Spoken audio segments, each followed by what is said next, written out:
Hi hello good morning, welcome back to my channel Suksha vlogs. Welcome back to one more vlog friends. ಇದು ಬಂದುಬಿಟ್ಟು ಒಂದು small ಅಂದರೆ ನರ್ಸರಿಗೆ ಹೋಗ್ತಾ ಇದ್ದೀವಿ ನಾವು. ಸ್ವಲ್ಪ ಗಿಡಗಳೆಲ್ಲ ಬೇಕು ಅಂದ್ಬಿಟ್ಟು ಅದನ್ನು ನಾನು ಶೂಟ್ ಮಾಡಿಕೊಂಡೆ, ಜಸ್ಟ್ ಒಂದು ಸ್ಮಾಲ್ ವಿಡಿಯೋ ಆಗಿರಲಿ ಅಂತ. ಇನ್ನು ನಾವು ಮಕ್ಕಳ ಜೊತೆ ಆಲ್ಮೋಸ್ಟ್ ತೆಲುಗಲ್ಲಿ ಕಾನ್ವರ್ಸೇಷನ್ ಇರುತ್ತೆ, ನಮ್ಮ ಮಕ್ಕಳ ಜೊತೆ ನಾವು ತೆಲುಗಲ್ಲೇ ಮಾತಾಡೋದು. ಹಾಗಾಗಿಬಿಟ್ಟು ಆ್ಯಸ್ ಇಟ್ ಈಸ್ ಅದೇ ಥರ ಇಟ್ಟಿದ್ದೀನಿ, ನೋಡಿ ಒಂದ್ಸರಿ.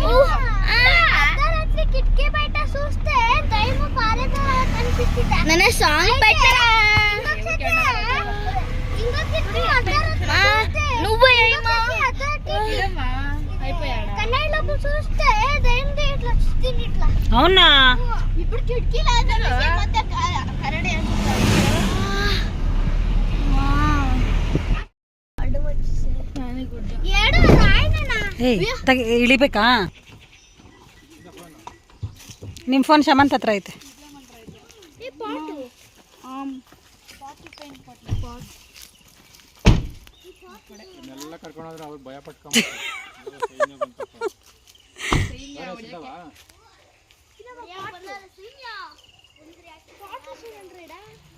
ಸೊ ನಾವಿನ್ನು ನರ್ಸರಿ ಹತ್ರ ರೀಚ್ ಆದ್ವಿ. ಇಲ್ಲಿ ಬರೋಷ್ಟೊತ್ತಿಗೆ ಅಂದರೆ ಇಲ್ಲಿ ಎಂಟ್ರೆನ್ಸಲ್ಲೇ ಒಂದು ಹುಣಸೆ ಮರ ಇತ್ತು, ದೊಡ್ಡ ಮರ. ಅದರಲ್ಲಿ ಕಾಯಿಗಳು ತುಂಬ ಕೆಳಗಡೆನೇ ಇತ್ತು. ನಮ್ಮ ಮಕ್ಕಳು ನೋಡೋಷ್ಟೊತ್ತಿಗೆ ನನಗೊಂದು ಅಂತ.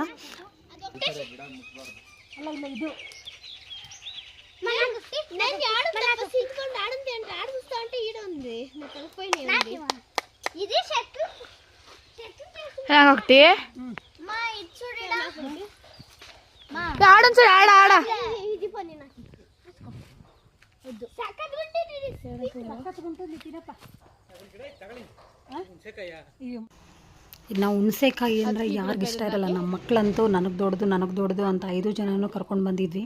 ನಮ್ಮ ಮನೆಯವರಂತೂ ಇಷ್ಟು ಜನ ಮಕ್ಕಳು ನೋಡೋಷ್ಟೊತ್ತಿಗೆ ನರ್ಸರಿ ಅವ್ರು ನಿಜವಾಗ್ಲೂ ಭಯ ಪಡ್ತಾರೇನೋ ಅಂತ ಇದ್ರು, ಇಷ್ಟೊಂದು ದೊಡ್ಡ ಸೈನ್ಯ ಬಂತು ಅಂತ. ಸೊ ಹಾಗಿರುತ್ತೆ ನಮ್ಮ ಮಕ್ಕಳನ್ನ ಕರ್ಕೊಂಡು ಹೋದರೆ. ಇನ್ನು ಅವತ್ತು ಸಂಡೇ ಅಲ್ಲ ಸಾರಿ ರಜಾ ಇತ್ತು ಒಟ್ಟಿನಲ್ಲಿ ಸ್ಕೂಲು. ಸೊ ಹಂಗಾಗ್ಬಿಟ್ಟು ಇನ್ನು ಮಕ್ಕಳೆಲ್ಲ ಮನೆಯಲ್ಲೇ ಇದ್ದಾರಲ್ವ ಅಂದ್ಬಿಟ್ಟು ಎಲ್ಲರನ್ನೂ ಕರ್ಕೊಂಡು ಹೋಗಿದ್ವಿ. ಇನ್ನು ಹುಣಸೆಕಾಯಿನೂ ಎಲ್ಲರಿಗೂ ಕಿತ್ಕೊಟ್ಬಿಟ್ಟು ಇನ್ನು ಆಲ್ಮೋಸ್ಟ್ ನರ್ಸರಿ ಒಳಗಡೆ ಹೋದ್ವಿ. ಇಲ್ಲಿ ಏನೇನು ಗಿಡ ಇದೆ ಮತ್ತು ಯಾವ್ಯಾವ ಥರ ಗಿಡಗಳು ತೊಗೊಂಡ್ವಿ ಅನ್ನೋ ಪ್ರತಿಯೊಂದು ನಾನು ಹೇಳ್ತೀನಿ. ನಾನು ನಿಮಗೆ ಆದಷ್ಟು ನಾನು ತೋರಿಸೋದಕ್ಕೆ ಟ್ರೈ ಮಾಡ್ತೀನಿ.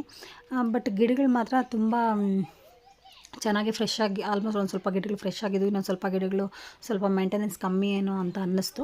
ಬಟ್ ನಮಗೆ ಇದು ಡಿಸ್ಟೆನ್ಸ್ ಬಂದುಬಿಟ್ಟು ಒಂದು 1/2 ಅವರ್, ಒಂದು 20 ಮಿನಿಟ್ಸ್ ಡಿಸ್ಟೆನ್ಸಲ್ಲಿ ಇದೆ. ಹಂಗಾಗ್ಬಿಟ್ಟು ಇನ್ನು ಇಲ್ಲಿ ಮುಂಚೆ ಎಲ್ಲ ನಮ್ಮ ಮನೆಯವ್ರು ನೋಡಿದಾಗ ಇಲ್ಲಿ ಈ ನರ್ಸರಿಯಲ್ಲಿ ತುಂಬ ಗಿಡಗಳು ಅವೈಲಬಲ್ ಇತ್ತಂತೆ. ಎಲ್ಲ ಪ್ರತಿಯೊಂದು ಗಿಡಗಳು ಇಲ್ಲಿ ಸಿಗ್ತಿತ್ತಂತೆ ಆವಾಗ. ಸೊ ಹಂಗಾಗ್ಬಿಟ್ಟು ನಮ್ಮ ಮನೆಯವ್ರು ಇಲ್ಲಿಗೆ ಹೋಗೋಣ ಅಂತ. ಅವ್ರಿಗೆ ಸ್ವಲ್ಪ ಕೆಲಸ ಅವತ್ತು ಕಮ್ಮಿ ಇತ್ತು, ಅಂದರೆ ಆಳುಗಳೆಲ್ಲ ಸ್ವಲ್ಪ ಜನ ಕಮ್ಮಿ ಇದ್ದರು ಮನೆ ಹತ್ರ, ಕನ್ಸ್ಟ್ರಕ್ಷನ್ ನಡೀತಾ ಇರೋ ಹತ್ರ. ಹಾಗಾಗ್ಬಿಟ್ಟು ಸರಿ, ಅದು ಸಂಜೆ ಟೈಮಲ್ಲಿ ಒಂದು 3 o'clock ಅಷ್ಟರಲ್ಲಿ. ಇವಾಗ ಸ್ವಲ್ಪ ಜನ ಕಮ್ಮಿ ಇದ್ದಾರೆ, ಇವತ್ತಾದರೆ ಹೋಗಿ ತೊಗೊಂಬಂದ್ಬಿಡೋಣ ಗಿಡಗಳು ಅಂತ ಹೇಳ್ಬಿಟ್ಟು ಇನ್ನು ನಾವೂ ಸರಿ ಆಯ್ತು. ಈಗ ಬಿಟ್ಟರೆ ಮತ್ತೆ ನನಗೆ ಎಷ್ಟು ಕೆಲಸ ಇರುತ್ತೋ ಏನೋ, ಹೋಗೋಕ್ಕೆ ಆಗಿಲ್ಲ ಅಂತ ಹೇಳ್ಬಿಟ್ಟು ಇನ್ನು ಮಕ್ಕಳು ಎಲ್ಲರೂ ಇದ್ರು ಅಲ್ವಾ ಅಂತ ಮಕ್ಕಳನ್ನ ಕರ್ಕೊಂಡು ನಾವು ಬಂದ್ವಿ. ಒಂದು ಸ್ವಲ್ಪ ಗಿಡಗಳು ನಮಗೆ ಸಿಕ್ತು ಇಲ್ಲಿ, ನಾವು ಬೇಕಾಗಿರ್ತಕ್ಕಂಥ ಗಿಡಗಳು. ಇನ್ನೂ ಸ್ವಲ್ಪ ಗಿಡಗಳು ನಿಜವಾಗ್ಲೂ ಸಿಗಲಿಲ್ಲ. ಬಟ್ ನಾನು ಆವಾಗೇ ಅದೇ ಹೇಳಿದ್ನಲ್ವ, ಸ್ವಲ್ಪ ಮೇಂಟೆನೆನ್ಸ್ ಕಮ್ಮಿನೇ ಅಂತ ಅನ್ನಿಸ್ತು. ಅಂದರೆ ಮೇಂಟೆನೆನ್ಸ್ ಕಮ್ಮಿ ಅನ್ನೋದಕ್ಕಿಂತ ಗಿಡಗಳು ಸ್ವಲ್ಪ ಕಮ್ಮಿ ಇದ್ವು ಇಲ್ಲಿ. ನಮಗೆ ಬೇಕಾಗಿರ್ತಕ್ಕಂಥ ಗಿಡಗಳಂದರೆ ಬರೀ ದೊಡ್ಡ ಗಿಡಗಳಾಗುವಂಥವು, ಇಲ್ಲ ಶೋ ಗಿಡ ಇಂಥವು ಜಾಸ್ತಿ ಇದ್ವು. ಬಟ್ ಫ್ಲವರ್ ಬರ್ತಕ್ಕಂಥ ಗಿಡಗಳು ನಮಗೆ ಒಂದು ಗಿಡನೂ ಇಲ್ಲಿ ಸಿಗಲಿಲ್ಲ. ಸರಿ, ಅಲ್ಲೊಂದು ಅಂಕಲ್ ಇದ್ದರು. ಆ ಅಂಕಲ್ಲನ್ನ ನಾನೆಲ್ಲ ಪ್ರತಿಯೊಂದು ಕೇಳ್ತಾ ಇದ್ದೆ, ಅಂದರೆ ಈ ಗಿಡ ಏನು ಅಂಕಲ್, ನಮಗೇನದು ಯೂಸ್ ಅಲ್ವಾ, ನಮ್ಗೆ ಈ ಗಿಡಗಳೇನಾದರೂ ಯೂಸ್ ಆಗ್ಬೋದಾ ಅನ್ನೋ ಥರ ಎಲ್ಲ ಕೇಳ್ತಾ ಇದ್ದೆ. ಸೊ ಇನ್ನು ಇದು ಒಂದು ರೋಸ್ ಗಿಡ, ಇದೊಂದೇ ಇದ್ದಿದ್ದು. ಅದು ತುಂಬ ತಿಕ್ಕಾಗಿರಲ್ಲ, ಅದು ತಿನ್ನಾಗಿರುತ್ತೆ ಗಿಡಗಳು, ಅಂದರೆ ಎಲೆ ತುಂಬ ತೆಳು ಇರುತ್ತೆ. ಸೊ ಅದು ಜಾಸ್ತಿ ದಿನ, ಅಂದರೆ ಒಂದು ಹೂವು ಬಿಟ್ಟಾದಮೇಲೆ ಅರಳಿದ ಮೇಲೆ ಒಂದು 2-3 ದಿನಕ್ಕೆ ಅದು ಎಲ್ಲ ರೆಕ್ಕೆ ಎಲ್ಲ ಬಿದ್ದೋಗುತ್ತೆ ಅಂತ ಅನಿಸುತ್ತೆ. ಸೊ ಹಂಗಾಗ್ಬಿಟ್ಟು ಆ ಗಿಡಗಳು ಬೇಡ ಅಂತ ಹೇಳ್ಬಿಟ್ಟು ನಾವು ಇದನ್ನ ತೊಗೊಂಡಿಲ್ಲ. ಬಟ್ ಶೋ ಗಿಡಗಳು ಮಾತ್ರ ತುಂಬ ಇದ್ವು, ಅದರಲ್ಲಿ ಒಂದು ಸ್ವಲ್ಪ ತೊಗೊಂಡ್ವಿ ನಾವು. ಅಡಿಕೆ ಗಿಡ ಹಂಗಾದ್ರೆ ಅವು ದೊಡ್ಡ ನೋಡಿ, ಈ ಥರದ್ದನ್ನು ತಗೋಬೇಕಂತ. ಚೆನ್ನಾಗಿ ಅದು ಹೂವು ಚೆನ್ನಾಗಿ ಬಿಡುತ್ತೆ. ಹಾಂ,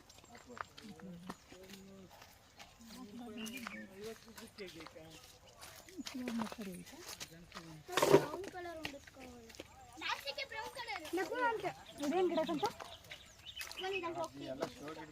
ಹೌದಾ? ಅದರಲ್ಲಿ ಕಲರ್ ಕಲರ್ ಇಲ್ವಾ? ಅದೇ ಕಲರ್, ಅದೊಂದೇ ಕಲರ್ ಇದಾ?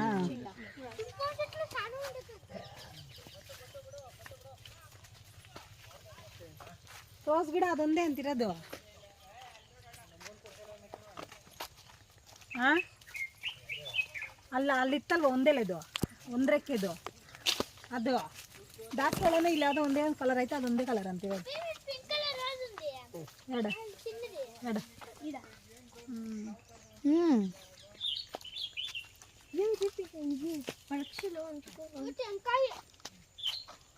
టెంకాయ షెడ్ లోపల చెట్టు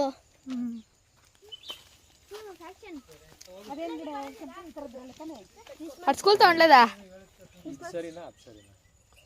ಅದು ಸ್ವಲ್ಪ ಗ್ರೀನ್ ಗ್ರೀನ್ ಆಗಿ ಕಾಣುತ್ತೆ, ಇದು ಸ್ವಲ್ಪ ಒಣಗಿರೋ ಗ್ರೀನ್ ಥರ ಕಾಣುತ್ತೆ. ಕೇಳ್ಬೇಕು ಅವ್ರನ್ನ. ಅಂಕಲ್ ಇದು ಗುಂಪಾಗಿ ಬರುತ್ತಾ? ಇದು ಡಿಸೈನ್ ಮಾಡ್ತಾರಲ್ಲ ಗಿಡ, ಅದೇ ಥರ ಸಿಂಗಲ್ ಚೆನ್ನಾಗಿ ಸಿಂಗಲ್ ತಗೊಂಡ್ರೆ ಏನು ಚೆನ್ನಾಗಿ ಕಾಣುತ್ತೆ.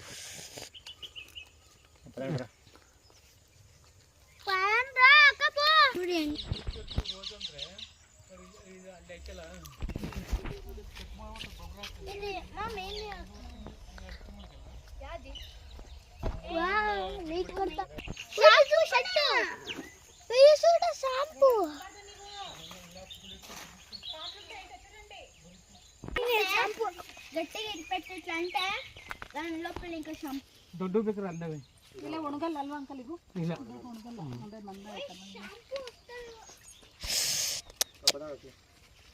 షాంపూ తీసుకుంటావా? షాంపూ ಏನ್ ಶಾಂಪೂ ಸೆಟ್ಲಪ್ಪ? ಇಲ್ಲಡ ಹೆಂಗೈತೆ ಅಂಕಲ್? ಏನು ಅಂಕಲ್ ಇದು? ಲಿಪ್ಟಿಕ್ ಗಿಡ ಅಂತ ಅದು. ಇದನ್ನ ಅಂದ್ರೆ ಇಷ್ಟು ಹೂವು ಮಾತ್ರ ಇಷ್ಟು ನರಳೋದು ಆ ಥರ ಏನೂ ಆಗಲ್ಲ. దీన్ని ఇట్లా టైట్ గా ఇట్లా అంటే షాంపూ వస్తుంది. అవును షాంపూ వస్తుంది.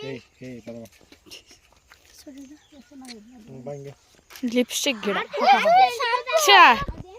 నేను అనుకోలేదు.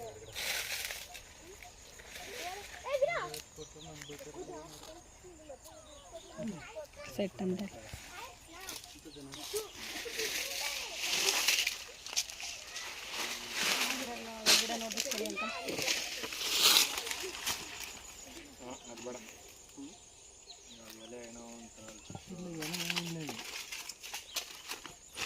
ಬೇರೆ ಗಿಡ ನೋಡಿ, ಅಲ್ಲಿ ಒಂದು ಇಲ್ಲಿದೆ ನೋಡ್ರಿ, ಒಂದು ಅದೊಂದು. ಹಾಂ ಅದು ನೋಡಿ, ಹಾಂ ಅಂತ ಅಯ್ಯಪ್ಪನಮ್ಮ.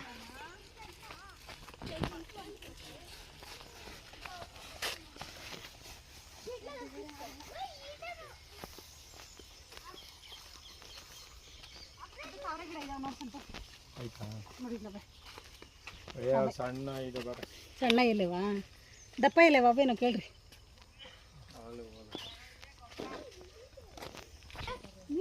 ಅದೇ ಅದೇನು ಗಿಡ ಏನಂತ ಅದು ಒಂಥರ ವಸ್ತು ಗಿಡ ಅಂತ ಬರ್ತದೆ. ಮುಂದೆ ಹಾಕ್ತಾರೆ. ಇನ್ನು ಆವಾಗಲೇ ನಾವು ಹೋಗಿರ್ತಕ್ಕಂಥ ನರ್ಸರಿಯಲ್ಲಿ ಒಂದು ಸ್ವಲ್ಪ ಗಿಡಗಳೆಲ್ಲ ತೊಗೊಂಡ್ವಿ. ಬಟ್ ನಾನು ಆವಾಗೇ ಹೇಳ್ದಂಗೆ ಇಲ್ಲಿ ಹೂವಿನ ಗಿಡ ಸಿಗಲಿಲ್ಲ ಅಂತ ಹೇಳಿದ್ನಲ್ವ. ಸೊ ಹಂಗಾಗಿ ಅಲ್ಲಿಂದ ರಿಟರ್ನ್ ನಮ್ಮ ಮನೆಗೆ ಇನ್ನು ರಿಟರ್ನ್ ಬರ್ತಾ ಆನ್ ದಿ ವೇಯಲ್ಲಿ ಒಂದು ನರ್ಸರಿ ಇತ್ತು. ಸೊ ಅಲ್ಲಿ ನೋಡೋಣ ಅಂತ ಹೇಳಿದ್ರು. ಅಲ್ಲಿ ಹೋದಾಗ ಅಲ್ಲಿ ಕೂಡ ನಮಗೇನು ಅಷ್ಟೊಂದು ಹೂವಿನ ಗಿಡ ಸಿಗಲಿಲ್ಲ. ಆದರೆ ಅಲ್ಲಿಂದ ಅವರೇ ಹೇಳಿದ್ರು, ಇಲ್ಲಿಂದ ಸ್ವಲ್ಪ ಮುಂದೆ ಹೋದರೆ ಲೆಫ್ಟ್ ಸೈಡಲ್ಲಿ ಒಂದಿದೆ, ರೈಟ್ ಸೈಡಲ್ಲಿದೆ, ಅಲ್ಲಿ ಹೂವಿನ ಗಿಡ ನಿಮಗೆ ಸಿಗುತ್ತೆ ಅಂತ. ಸರಿ ಆಯಿತು ಅಂತ ಹೇಳ್ಬಿಟ್ಟು ನನಗೆ ಆದಷ್ಟು ದಾಸವಾಳ ಬೇಕಾಗಿತ್ತು. ಅಂದರೆ ಅದು ಒಂದರಕ್ಕೆ ಬರ್ತಕ್ಕಂಥ ದಾಸವಾಳದ್ದು ತುಂಬ ಇಷ್ಟ ಆಯಿತು. ಅದು ಆ ಥರದ್ದು ಕಲರಲ್ಲಿ ಬೇಕಾಗಿತ್ತು. ಸೊ ಸರಿ ಇನ್ನು ಸಿಗಲಿಲ್ಲ ಅಂತ ಹೇಳ್ಬಿಟ್ಟು ಕರ್ಬೇವಿತ್ತು, ನಾಟಿ ಕರ್ಬೇವು ತುಂಬ ಗಮ್ಮಂತ ತುಂಬ ಸ್ಮೆಲ್ ಇತ್ತು ನಾಟಿ ಕರ್ಬೇವು ಆಗಿರೋದ್ರಿಂದ. ಸರಿ ಒಂದೆರಡು ಗಿಡ ತೊಗೊಳ್ಳೋಣ ಅಂದ್ಬಿಟ್ಟು ಈ ನರ್ಸರಿಯಲ್ಲಿ ಬರೀ ಒಂದು 2 ನಾಟಿ ಕರ್ಬೇವು ಮಾತ್ರ ತೊಗೊಂಡ್ವಿ.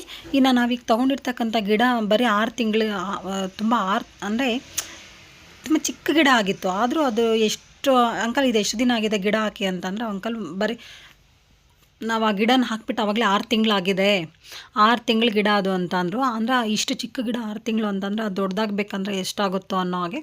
ಸರಿ ಈ ಗಿಡ ಒಂದು ಗಿಡ 30 ರೂಪಾಯಿ ಅಂದರು. ಆಯಿತು ಅಂತ ಹೇಳ್ಬಿಟ್ಟು ಅಲ್ಲೊಂದು 2 ಗಿಡ ತೊಗೊಂಡು ಅಲ್ಲಿಂದ ಹಾಗೆ ಇನ್ನು ಸ್ವಲ್ಪ ಮುಂದೆ ನಾವು ಇನ್ನೊಂದು ನರ್ಸರಿಗೆ ಬಂದ್ವಿ. ಇಲ್ಲಿ ಮಾತ್ರ ನಮಗೆ ಬೇಕಾಗಿರ್ತಕ್ಕಂಥ ಗಿಡಗಳು ಸಿಕ್ತು ಅಂತಲೇ ಹೇಳ್ಬೋದು. ಅಂದರೆ ಹೂವಿನ ಗಿಡಗಳು ನನಗೆ ಈ ರೋಸು ಈ ಥರ ಗಿಡಗಳು ಇರೋದ್ರಿಂದ ಆ ಥರ ಗಿಡಗಳು ಒಂದು ಸ್ವಲ್ಪ ಸಿಕ್ತು. ಮತ್ತು ನಮಗೆ ಅಶೋಕ ಗಿಡ ಬೇಕಾಗಿತ್ತು ಒಂದೆರಡು. ಅದೇ ನಮ್ಮ ಮನೆಯವರು ಅಶೋಕ ಗಿಡ ಹಾಕಬೇಕು ಅಂತಿದ್ರು. ಸೊ ಹಂಗಾಗಿ ಅಶೋಕ ಅದು ಸ್ವಲ್ಪ ಮರ ಥರ ಆಗುತ್ತೆ, ಗಿಡ ಅಂತ ಹೇಳೋಕ್ಕಾಗಲ್ಲ, ಅದು ಮರ ಥರ ಆಗುತ್ತೆ. ಸೊ ಆ ಥರದ್ದು ಒಂದೆರಡು ಗಿಡಗಳು ಬೇಕು ಅಂತ ಆಗಿರೋದ್ರಿಂದ ಅಶೋಕ ಗಿಡನೂ ಒಂದೆರಡು ತಗೊಂಡು ಅಲ್ಲಿಂದ ಇನ್ನು ಅಲ್ಲಿಂದ ಹಾಗೆ ಇಲ್ಲೊಂದು ಸ್ವಲ್ಪ ನರ್ಸರಿ ಆಗಿರೋದ್ರಿಂದ ಕೋಳಿಗಳೆಲ್ಲ ತುಂಬ ಚೆನ್ನಾಗಿತ್ತು ಅಂದ್ಬಿಟ್ಟು ಅದೊಂದು ಸ್ವಲ್ಪ ಕ್ಯಾಪ್ಚರು. ಹಾಗೆ ಈ ಗಿಡಗಳೆಲ್ಲ ಅದರಲ್ಲೂ ನಮಗೊಂದು ಸ್ವಲ್ಪ ಕಲರ್ಗಳೆಲ್ಲ ಸಿಗಲಿಲ್ಲ, ಕಲರ್ ಗಿಡಗಳು. ಆದರೂ ಕೂಡ ಆಂಟಿ ಇನ್ನೊಂದು ಸರಿ ತರಿಸ್ಕೊಡ್ತೀವಿ, ಇನ್ನೊಂದು 15 ಡೇಸ್ ಹಂಗೆ ಬಿಟ್ಕೊಂಡು ಬನ್ನಿ ತರಿಸ್ಕೊಟ್ಟಿರ್ತೀವಿ ಅಂತ ಅಂದರು. ಸರಿ ಅಂತ ಹೇಳ್ಬಿಟ್ಟು ಅಲ್ಲಿ ಗಿಡಗಳು ತೊಗೊಂಡು ಅಲ್ಲಿಂದ ರಿಟರ್ನ್ ಹಾಕ್ತಾ ಪಾನಿವೇಟ್ಸ್ ಪೂರಿ ಅಂತ ಅಂದರೆ ಪಾನಿಪುರಿ ಶಾಪು. ನಾನು ನಿಜವಾಗ್ಲೂ ಇದರಲ್ಲಿ ಇದು 4th ಟೈಮ್ ಅನಿಸುತ್ತೆ ಹೋಗಿ ವಾಪಸ್ ಬರ್ತಿದ್ವಿ. ಪ್ರತಿ ಸರಿ ಈ ವೇಯಲ್ಲಿ ಯಾವಾಗಾದರೂ ಹೋಗ್ಬೇಕಾರೆ ಈ ದಾರಿಯಲ್ಲಿ ಅದೇನೋ ಒಂಥರ ಹೆಸರು ನೋಡೋಷ್ಟೊತ್ತಿಗೆ ಸರಿ ಅಲ್ಲಿ ಪಾನಿಪುರಿ ತಿನ್ನಬೇಕು ಅಂತ ಅನ್ನಿಸ್ತಿತ್ತು. ಬಟ್ ನಾವು ಯಾವಾಗ ಇಲ್ಲಿ ಹೋದರೂ ಕೂಡ ಪಾನಿಪುರಿ ಆದರೂ ಅಂದರೆ ಜನ ಆದ್ರೂ ಜಾಸ್ತಿ ಇರೋರು, ಇಲ್ಲ ಅಂತಂದರೆ ಇನ್ನೂ ಕ್ಲೋಸ್ ಇದೆ ಅಂತಾದರೂ ಆಗೋದು, ಇಲ್ಲ ಅಂದರೆ ಇನ್ನೂ ಸ್ವಲ್ಪ ಲೇಟ್ ಆಗುತ್ತೆ ನಾವು ಪಾನಿಪುರಿ ಮಾಡೋದು, ಆ ಥರ ಏನಾದರೂ ಒಂದು ಆ ರೀಸನ್ ಹೇಳ್ತಿದ್ರು. ಸರಿ ಇವತ್ತು ನಾವು ನಮ್ಮ ಮಕ್ಕಳಲ್ಲಿ ನೋಡ್ಸೋಗೆ ಪಾನಿಪುರಿ ಅಂದ್ರಲ್ವಾ, ಸರಿ ಪಾನಿಪುರಿ ಕೊಡ್ಸೋಣ ಅಂತ ಹೇಳ್ಬಿಟ್ಟು ಹೋದರೆ ಅಲ್ಲಿ ನೋಡಿದ್ರೆ ತುಂಬ ನಮ್ಮ ಮನೆಯವರು ನೋಡ್ಕೊಂಡು ಬರ್ತೀನಿ ಅಂದ್ಬಿಟ್ಟು ಹೋಗಿ ತುಂಬ ಜನ ಇದ್ದಾರೆ ಅಂತ ಅಂದರು. ತುಂಬ ಜನ ಇದ್ದಾರೆ ಪಾನಿಪುರಿಗೆ ಅಂತ ಹೇಳಿದ್ರು. ಸರಿ ಆಯಿತು, ಇನ್ನು ಮಕ್ಕಳನ್ನ ಏನು ಬೇಕು ಅಂದಾಗ ವಡಾಪಾವ್ ಬೇಕು ಅಂದರು. ಸರಿ ಆಯಿತು ಅಂತ ಹೇಳ್ಬಿಟ್ಟು ಇನ್ನು ವಡಾಪಾವನ್ನೇ ತೊಗೊಂಡ್ವಿ ಎಲ್ಲರಿಗೂ. ಬಟ್ ಎಲ್ಲರೂ ಅಷ್ಟೊಂದು ಟೇಸ್ಟ್ ಮಾತ್ರ ಇಲ್ಲಿ ಇರಲಿಲ್ಲ. ನಾನು ಮುಂಚೆ ಬೇರೆ ಕಡೆ ತಿಂದಿರೋ ವಡಾಪಾವು ಇಲ್ಲಿಗೂ ತುಂಬ ಡಿಫ್ರೆನ್ಸ್ ಇದೆ.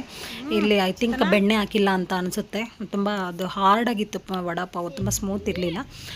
ಇನ್ನು ನನ್ನ ಪ್ಲೇಟ್ಗೆ ಎಲ್ಲರ ಮಕ್ಕಳದು, ನನಗೆ ಮಿರ್ಚಿ ಅಂದರೆ ತುಂಬ ಇಷ್ಟ ಆಗಿರೋದ್ರಿಂದ ಎಲ್ಲರ ಮಕ್ಕಳಲ್ಲೂ ಇರ್ತಕ್ಕಂಥ ಮಿರ್ಚಿ ಎಲ್ಲ ನನ್ನ ಪ್ಲೇಟ್ಗೆನೇ ಹಾಕಿಬಿಟ್ರು.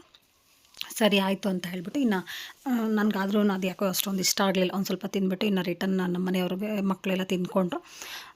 ಐ ಥಿಂಕ್ ಇದು ಸಂಜೆ ಆಗಿತ್ತು. ಬಟ್ ಆವತ್ತು ನಾವು ಅಂದರೆ ನರ್ಸರಿಗೆ ಅಂತ ಹೊರಟಾಗ ಮನೆಯಲ್ಲಿ ಒಂದು 3:30 ಆಗಿತ್ತು ಅನಿಸುತ್ತೆ.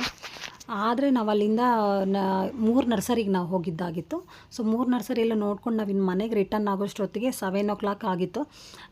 ಸೊ ಇನ್ನು ಅಲ್ಲಿಂದ ನಾವು ಒಂದು ಲಾಸ್ಟ್ ನರ್ಸರಿಗೆ ಹೋದಾಗ ಒಂದು ಗಿಡ ಪಾಪ ರೋಸ್ ಗಿಡ ಎಲ್ಲ ತಂದುಬಿಟ್ಟು ಕಾರಲ್ಲಿ ಇಡಬೇಕಾದ್ರೆ ಮುರಿದೋಯ್ತು. ಆಮೇಲೆ ಸರಿ ನೋಡೋಣ ಅಂದ್ಬಿಟ್ಟು ಆಂಟಿ ಗಿಡ ಮುರಿದೋಯ್ತು ಅಂದರೆ ಅಯ್ಯೋ ಏನು ಮಾಡೋಕ್ಕಾಗುತ್ತಮ್ಮ ಅಂತ ಹೇಳ್ಬಿಟ್ಟು ಪಾಪ ಆಂಟಿ ನಿಜವಾಗ್ಲೂ ಅವ್ರಿಗೆ ಸ್ವಲ್ಪ ಲಾಸೇ ಆಗುತ್ತೆ. ಆದರೂ ಕೂಡ ಆಂಟಿ ಆ ಗಿಡನ ಇನ್ನೊಂದು ಗಿಡ ಅದಕ್ಕೆ ಆಲ್ಟರ್ನೇಟಾಗಿ ಇನ್ನೊಂದು ಗಿಡ ಕೊಟ್ಟರು. ಇನ್ನು ನಾವು ಅಲ್ಲಿಂದ ಹಾಗೆ ಸೀದಾ ಹೊಸ ಮನೆ ಹತ್ರನೇ ಬಂದ್ವಿ. ಅಂದರೆ ಆ ಗಿಡಗಳಿನ ಕಾರಲ್ಲೇ ಇಟ್ಬಿಟ್ರೆ ಆಗಲ್ಲ, ಇದನ್ನೆಲ್ಲ ತೊಗೊಂಡೋಗ್ಬಿಟ್ಟು ಮನೆ ಹತ್ರ ಇಟ್ಬಿಟ್ಟು ನಾವು ಹೋಗೋಣ. ಇದನ್ನು ಇನ್ನೊಂದು ಸರಿ ಯಾವಾಗಾದರೂ ನಾಳೆ ನಾಡೋದು ಯಾವಾಗಾದರೂ ನಮಗೆ ಸ್ವಲ್ಪ ಟೈಮ್ ಇದ್ದಾಗ ಗಿಡ ಎಲ್ಲ ನೆಟ್ಟರೆ ಸರಿ ಹೋಗುತ್ತೆ ಅಂತ ಹೇಳ್ಬಿಟ್ಟು ಇನ್ನು ಮಕ್ಕಳು ನಾವೆಲ್ಲ ಒಂದು ಸ್ವಲ್ಪ ಒಂದೊಂದು ಗಿಡಗಳು ತೊಗೊಂಬಂದ್ಬಿಟ್ಟು ಎಲ್ಲ ನಮ್ಗೆ ಎಲ್ಲಿ ಪ್ಲೇಸ್ ಆದರೆ ಇದೆಯೋ ಅಲ್ಲೇನೇ ಎಲ್ಲ ಒಂದು ಹತ್ರ ಇಟ್ವಿ. ಸೊ ನೋಡ್ಬೋದು ತುಂಬ ಕತ್ತಲಾಗಿದೆ, ಆವಾಗಲೇ 7 o'clock. ಬಟ್ ಈ ವಿಡಿಯೋ ಯಾವ ಥರ ಇದೆ, ನಿಮ್ಗೆ ಯಾವ ಥರ ಅನ್ನಿಸ್ತು ಅಂತ ಗೊತ್ತಿಲ್ಲ. ಮತ್ತು ಇನ್ನೊಂದು ಏನು ಅಂದರೆ ಇದರಲ್ಲಿ ಸ್ವಲ್ಪ ಕಾನ್ವರ್ಸೇಷನ್ ಎಲ್ಲ ತೆಲುಗುವಲ್ಲಿ ಸ್ವಲ್ಪ ಜಾಸ್ತಿ ಇದೆ. ಪ್ಲೀಸ್ ಇಗ್ನೋರ್ ಮಾಡಿ ಅಂತ ಹೇಳ್ತೀನಿ. ಅಂದರೆ ಸ್ವಲ್ಪ ಕ್ಷಮಿಸಿ ಅಂತ ಹೇಳ್ತೀನಿ.